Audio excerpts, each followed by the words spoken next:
মোহাম্মদ চলো তোমার নানার বাড়ি থেকে ঘুরে আসি বাবা। তোমার নানার বাড়ি থেকে বেরিয়ে আসে আমার দয়াল নবী মায়ার নবী আমার রূপের মামা।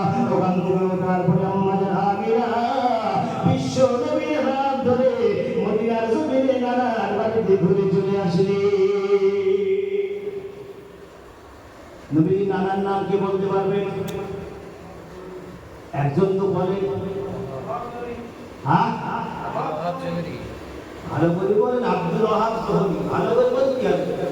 ওয়াহাব জোহরি বলতে হবে। ওয়াহাব আল্লাহর নাম, আল্লাহর নামের আগে আব্দুল দেওয়া অবশ্যই জরুরি। ওয়াহাব ওয়াহাব আল্লাহর নাম, ইয়া ওয়াহাব হইল আমার আল্লাহ সিফাতি নাম। সেই আল্লাহর নামের আগে আব্দুল যোগ হবে। আল্লাহর বান্দা আব্দুল ওয়াহাব জোহরি মদিনার জোহরি গোত্রে আব্দুল ওয়াহাব জোহরি নবীর নাম। এখন আমি তো সংক্ষেপ করে দিচ্ছি, অনেক সংক্ষেপ করেছি। নবীজির আগে ঘটনা বললে অনেক সময় লাগবে, মিনিমাম 7 ঘন্টা তো সময় লাগবেই। তো যাই হোক আমি সংক্ষেপ করে বলতেছি। এখন আম্মাজান আমিনা নবীজির হাত ধরে বলে চলো বাবা মোহাম্মদ আমরা মদিনায় তোমার নানার বাড়ি থেকে ঘুরে আসি। চলো নানার বাড়ি নিয়ে গেলে নানার বাড়িতে 2-3 দিন থাকলে সফর যে রাস্তা মক্কা থেকে মদিনা 420 কিলোমিটার রাস্তা। কেউ বলছে 70, কেউ বলছে 450, আমি 470 ধরলাম। তাই 470 কিলোমিটার রাস্তা কি ব্যাপার মনে করেছেন নাকি? হ্যাঁ পায়ে হেঁটে যাওয়া কত সহজ ব্যাপার না। হ্যাঁ একদিন কি কদিন লাগবে না ঠিক নেই। 470 কিলোমিটার রাস্তা 7 ঘন্টা লাগে বাসে মিনিমাম। সৌদি আরবের বাসে 7 ঘন্টা। আমাদের এদিকে তো 2-1 দিন লেগে যাবে। তো যাই হোক নানার বাড়ি থেকে ঘুরে নবীজি এবার বাড়ি আসছে, মক্কার জমিনে আসবে। এখন 3 জনের কাফেলা, উম্মে আইমান, দয়াল নবী আর আম্মাজান আমিনা। উম্মে আইমানকে পাঠিয়ে দিলে উম্মে আইমান কৃতি দাস ছিল, আব্দুল মুত্তালিবের কৃতি দাস বা দাসী। উম্মে আইমান সঙ্গে আসে, মদিনা থেকে মক্কার দিকে রওনা করেছে। ঠিক খাজা আব্দুল্লাহ যে জায়গায় শুয়ে আছেন তার একটু সরে সেই জায়গা থেকে আসছেন। আস্তে আস্তে যদিও স্ত্রী স্বামী স্ত্রী দেখলে তো দয়া লাগবে ভাই, দুনিয়ায় নাই ঠিক আছে, কিন্তু দেখলে তো দয়া লাগবে। দূর থেকে দেখছেন আর বলছে খাজা আব্দুল্লাহ তোমার সন্তান তোমারই তালাশ করছে, তোমারই খোঁজ করছে, কিন্তু আমি তাকে কিভাবে বোঝাবো যে তুমি দুনিয়ার জমিনে না। এই কথা বলছে। আর কিছু দূর আসার পরে আম্মাজান আমিনা অসুস্থ হয়ে গেছে, অসুস্থ বোধ করছে, নিজে আর হাঁটতে পারছেন না। আল্লাহ নবী আল্লাহর হাবিব মশকে যে পানি ছিল পানি নিয়ে আম্মাজান আমিনার মাথায় দিচ্ছে। উম্মে আইমান ছিল, আম্মাজান আমিনার মাথায় দিচ্ছে মশকের পানি। আম্মাজান আমিনা বলছেন উম্মে আইমান এই পানিগুলো নষ্ট করো না, আমার এতিম বেটা মুহাম্মদ তার কাজে লাগবে, পানি নষ্ট করো না, কারণ আমি আর বাঁচবো না, দুনিয়ার জমিনে থাকতে পারবো না। মনে হচ্ছে আমি এখনই চলে যাব, আমার মৃত্যুর সময় কাছাকাছি এসে গেছে, কিন্তু আমার সন্তানকে আমি কিভাবে বোঝাবো, আমার সন্তানকে আমি কার হাতে সুপুর্দ করবো? এখানে তাই সেখানে আল্লাহ ছাড়া আর কেউ নাই। আল্লাহ বলছে মুহাম্মদ তুমি আমার বন্ধু, এই কথা বলে যেও। একবার জোরে বলুন না সুবহানাল্লাহ।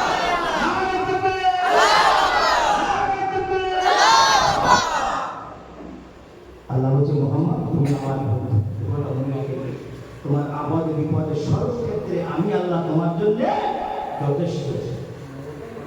এখন উম্মে আইমান শুয়ে পড়েছেন, চিকিৎসা তন্ত্র ডাক্তার কবিরাজ কিচ্ছু নাই, কাকে ডাকবে বাবা? মরুভূমি ফাঁকা ময়দান।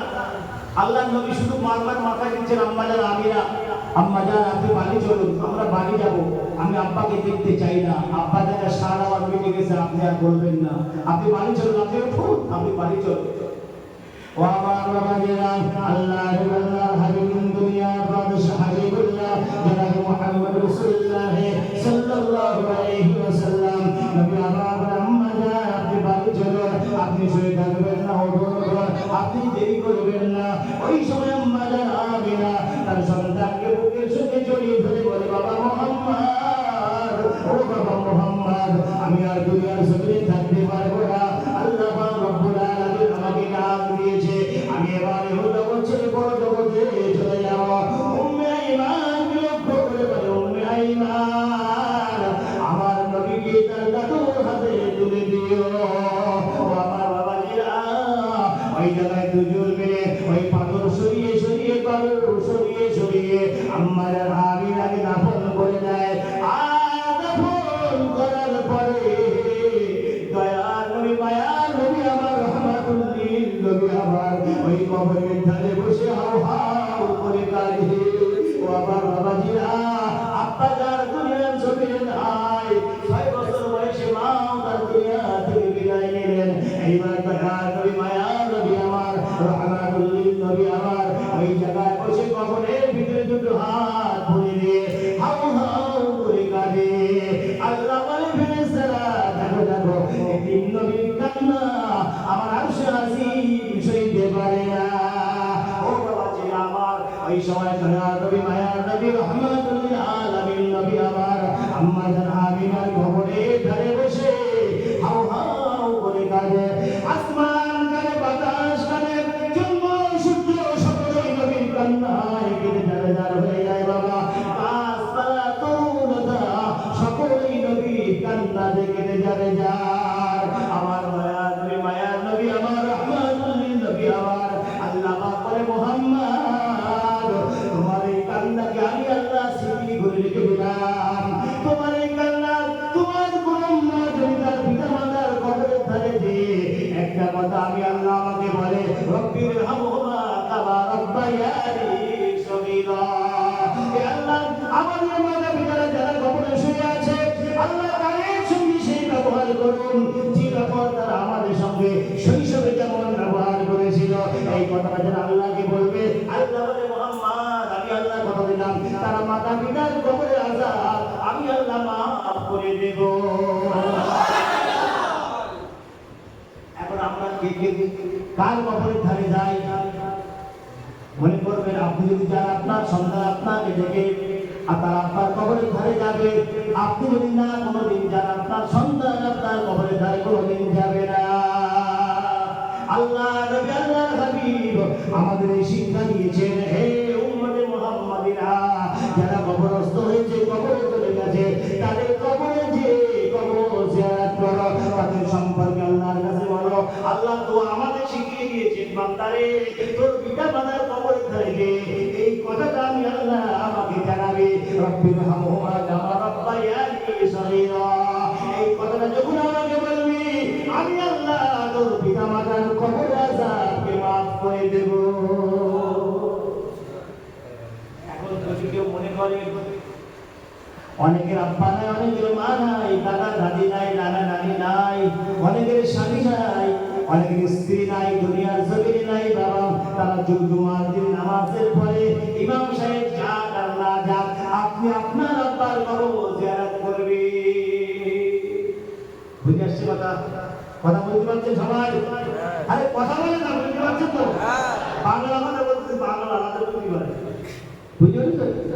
যাই হোক, ইমাম সাহেব যাক আর না যাক, আপনি আপনার আব্বার কবর ধারে তোমার হাত তুলে আপনার আব্বার জন্য আপনার যা কান্না আসবে, আমার কাছে কান্না আসবে? সঠিক কথা বলে, আমার কান্না আসবে না, কারণ আপনার রক্ত আপনার কথা বলবে। তাহলে আপনি জানিয়ে যখন বলবেন রব্বির হামহুমা কামা রাব্বায়ানি সগীরা, আল্লাহ আপনারটা বেশি শুনবে। এজন্য আপনি ডাইরেক্ট নিজে বলুন আল্লাহর কাছে এই কথাটা। আল্লাহকে আপনি বলুন যে আল্লাহ আমার মাতা পিতার কবরে আযাব আপনি মাফ করে দাও আল্লাহ। বাস এই কথাটা বলবে, দেখবে আপনার আব্বা আম্মার কবরে আযাব আমার আল্লাহ মাফ করে দিয়েছে। এই সুযোগটা আবার নবী শিক্ষা দিয়েছেন আমাদের। একবার জোরে বলবেন না সুবহানাল্লাহ। নবী আমাদের শিক্ষা দিয়েছেন, পাগলা তোর মাতা পিতার কবরের ধারে গিয়ে তুই বলবি, যার বাপ মা মারা গেছে সেই যাবে। এখন যদি কেউ বুঝে আমার লজ্জা করে, আমি বলতে পারি এর মানে কি বলে, তুই মার খাবার রাস্তা খুঁজে পাচ্ছে না, ও মার খাবে কিছু জানিয়ে মানে কি? আমি এই 21-22 বছর এখানে আছি, আপনি কি জানেন না বলি চালাকি হচ্ছে না? হ্যাঁ, 21-22 বছর আগে ব্যবসায় পুষতেছে টাকা দিয়ে, বলতে কিছু জানি না। হ্যাঁ, এ কথা বলবেন না, জানি না কথাটা বলবেন না। আপনি শিখুন, শেখার চেষ্টা করুন। একটা বার জুমার দিনে সাহস করে আপনার আব্বা মা, দাদা দাদি, নানা নানি, ময় মুরব্বী, আত্মীয় স্বজন সবাই কবরস্থানে শুয়ে আছে, দীর্ঘদিন ধরে শুয়ে আছে। তাদের কবরদেরকে আপনি একটা আল্লাহর কাছে বলেন রব্বির হামহুমা কামা রাব্বায়ানি সগীরা, আমার মাতা পিতাকে আপনি মাফ করে দেন, তাদের জীবনের খোদা অন্যায়গুলো আপনি মাফ করে দেন। আপনি যখন ডাইরেক্ট করবেন আল্লাহর সঙ্গে আপনার দোয়ার কানেকশন হয়ে যাবে। একবার জোরে বলবেন না সুবহানাল্লাহ। তো যাই হোক ভাই, 12টা তো বাদ দিন, কি বলবো আর একটু বলবো না, এটা শেষ করবো, তারপরে শেষ করবো। বুঝতে পেরেছি আপনার মধ্যে আমরা আর কিছুদিন বলি শেষ করবো, শুরু করবো। তো যাই হোক, এখন আমার দয়া নবী, মায়া নবী, আমার রহমাতাল লিল আলামিন নবী, আমার আম্মা জানের কবরের ধারে দাঁড়িয়ে বসে বসে দুই হাত কবরের মাটির ভিতরে হাত ঢুকিয়ে দিয়েছে, হাউ হাউ করে কাঁদছে। নবী আমার কাঁদছে, নবীর কান্নাতে সবাই কাঁদছে। আল্লাহর সৃষ্টি যত সৃষ্টি করেছে আল্লাহ সবাই নবীর কান্নায় কাঁদছে। আসমান, জমিন, লৌহ মাহফুজ, সিদরাতুল মুনতাহা, কাবা কাউসাইন, আরশ আজিম, আর সবাই কাঁদছে নবীর কান্নাতে। নবীর কান্না সহ্য করতে পারবে এমন কোন কেউ দুনিয়া আছে? আমার আল্লাহ নিজেই সহ্য পারে না আমার নবীর কান্না।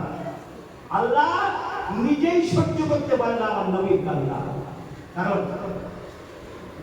আজকে বলছিলাম যে নবীজি হাসরের ময়দানে সমস্ত নবীরা পর্যন্ত হিসাবের সম্মুখীন হবে। নবীরা বলবে ইয়া নাফসি ইয়া নাফসি ইয়া নাফসি, ইব্রাহিম খলিলুল্লাহ বলবে ইয়া নাফসি, মুসা কালিমুল্লাহ বলবে ইয়া নাফসি, ঈসা রূহুল্লাহ বলবে ইয়া নাফসি, ইসমাঈল যাবিউল্লাহ বলবে ইয়া নাফসি, সবাই বলবে ইয়া নাফসি। শুধু একজন পয়গম্বর শুধু বলবে আল্লাহুম্মা ফিল ইয়া উম্মতি। একবার জোরে বলুন সুবহানাল্লাহ।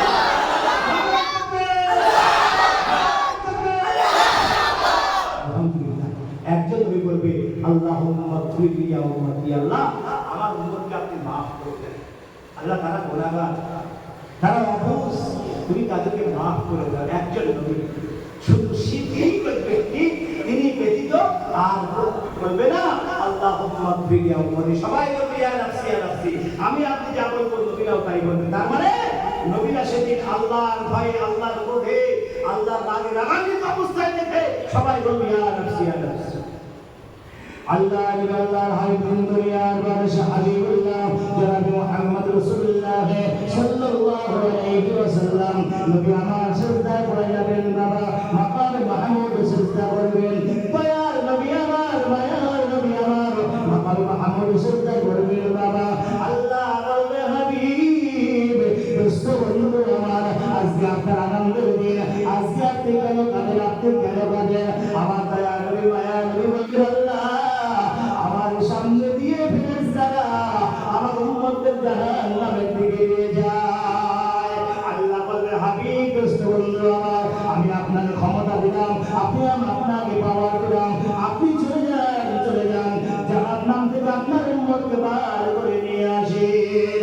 ও আমার বাবাজিরা, দয়ার নবী আমার, মায়ার নবী আমার, রহমাতুল লিল নবী আমার, দুনিয়ার জমিনে প্রত্যেক নবীদের একটা করে পার্সোনাল দোয়া আছে। বাবা আমার দয়ার নবী, মায়ার নবী, রহমাতুল আলামিন নবী ওই দোয়াটা দিয়ে দিয়েছে।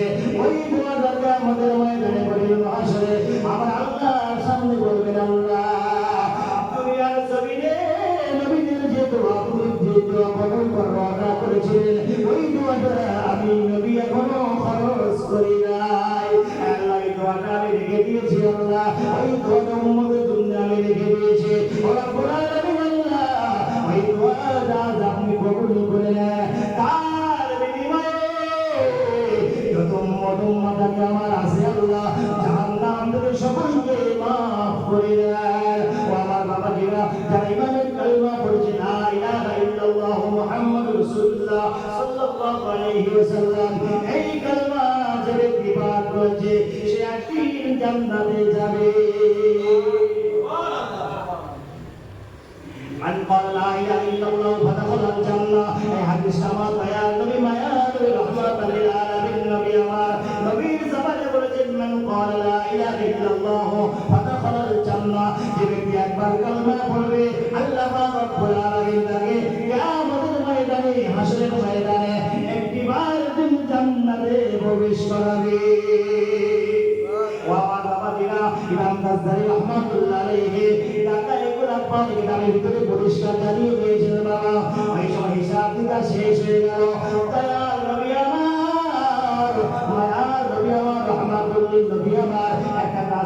বসে আছেন বাবা, গাছের নিচে বসে আছেন। এই সময় আল্লাহ বলে, ও জিবরাইল, জিবরাইল তাড়াতাড়ি করে জাহান্নাম থেকে চলে যাও, উম্মতে মুহাম্মাদের অবস্থা জাহান্নাম থেকে দেখে আসো।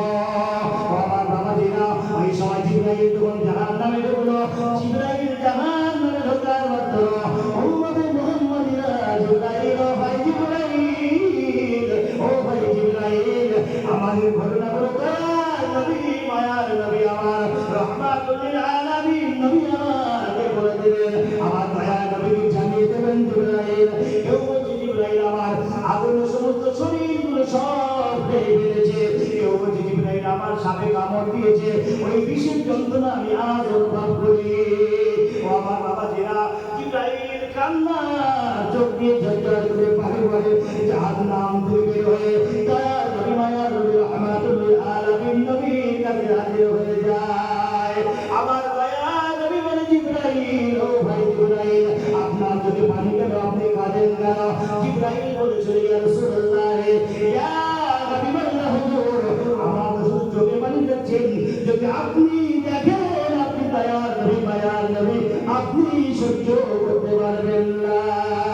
জিবরাইল বলে, ইয়া রাসূলুল্লাহ, ইয়া হাবিবাল্লাহ, হুজুর, আপনি তাড়াতাড়ি করে জাহান্নামের দিকে চলে যান, আপনি জাহান্নামে পৌঁছে যান হুজুর, আর দেরি করবেন না, উম্মতে মুহাম্মাদিরা আপনাকে তালাশ করে। ও বাবাজিরা আমার, দয়ার নবী আমার, মায়ার নবী আমার, রহমাতুল লিল আলামিন নবী আমার, আর বসলেন না, আর বসলেন না, বসলেন না, ওখান থেকে জাহান্নামের দিকে চলে যায়। জাহান্নামা হাবিয়া হুদামা দায়ুল সাফার, জাহান্নামে যখন প্রবেশ করে, জাহান্নামের আগুনগুলো সব নিভে যায়, নিভে যায়। আমার দয়ার নবী প্রবেশ করেছে বাবা, ওই জায়গায় আগুন কিভাবে জ্বলবে? জাহান্নামের শাস্তিগুলো সব নিভে যায়। আল্লাহ পাক বলে, জাহান্নাম আমার হুকুমে বন্ধ হয়ে যা। আমার দয়ার নবী, মায়ার নবী ওই জায়গায় ঢুকেছে। জাহান্নামের আগুন সব স্টপ করে দিয়েছে আল্লাহ, সব বন্ধ, কোনো আযাব হবে না। আমার দয়ার নবী যতক্ষণ না আসবে, কোনো আযাব ওই জায়গায় আর হবে না।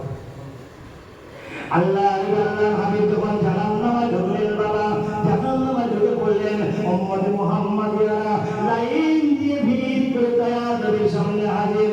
ইয়া রাসূলুল্লাহ, ইয়া হাবিবাল্লাহ, হুজুর, আমার সমস্ত শরীরটা চেরাই খেয়ে নিয়েছে। একজন এসে বলছে, ইয়া রাসূলুল্লাহ, ইয়া হাবিবাল্লাহ, হুজুর, আমার সাপে কামড় দিয়েছে, আমি আজ ওটা অনুভব করি, তার বিষয়ে জানা। একজন বলে, ইয়া রাসূলুল্লাহ, ইয়া হাবিবাল্লাহ, হুজুর, জাহান্নামের আগুন আমার সমস্ত শরীরটা পুড়িয়ে দিয়েছে।